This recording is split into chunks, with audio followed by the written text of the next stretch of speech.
باورچی خانے کے چند ایسے راز جو آپ کے کچن کی 5 بڑی مشکلوں کو منٹوں میں آسان کر سکتے ہیں۔ کھانے بنانے کے ساتھ ساتھ کئی ایسی ٹپس بھی ہم آپ کو بتاتے ہیں جو کہ شیف استعمال کرتے ہیں، تاکہ آپ بھی ان ٹپس کو استعمال کر کے اپنی زندگی آسان بنا سکیں۔ تو چلیے ویڈیو شروع کرتے ہیں۔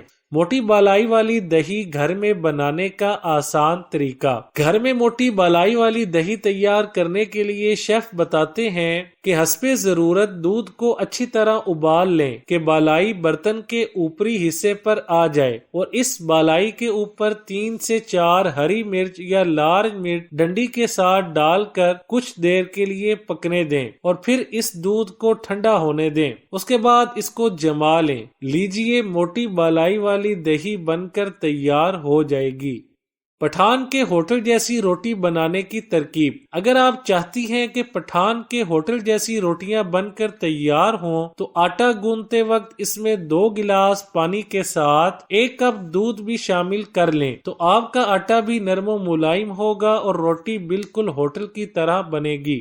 نمک کم کرنے کے لیے۔ کھانے میں نمک کم کرنے کے لیے آپ صرف ایک چھوٹا سا کام کریں کہ سالن والے کھانوں میں 1 آلو چھیل کر ثابت ڈال دیں۔ آلو ساری نمکیات کو اپنے اندر جذب کر لیتا ہے، اور شوربے والے سالن کے علاوہ دیگر کھانوں کا نمک کم کرنا ہے تو آٹے کے پیڑے بنا کر قیمے وغیرہ میں ڈال دیں، اس سے نمک کم ہو جائے گا۔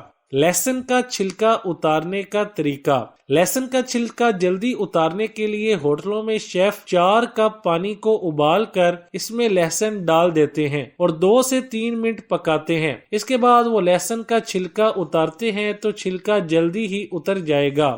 فریج میں بدبو۔ اگر آپ کے فریج میں سے بھی بدبو آتی ہے تو 1 پیالی میں 2 چمچ میٹھا سوڈا ڈال کر کھلا چھوڑ دیں، اس سے فریج کی بدبو بھی نکل جائے گی اور کھانے کی چیزوں میں سے مہک بھی نہیں آئے گی۔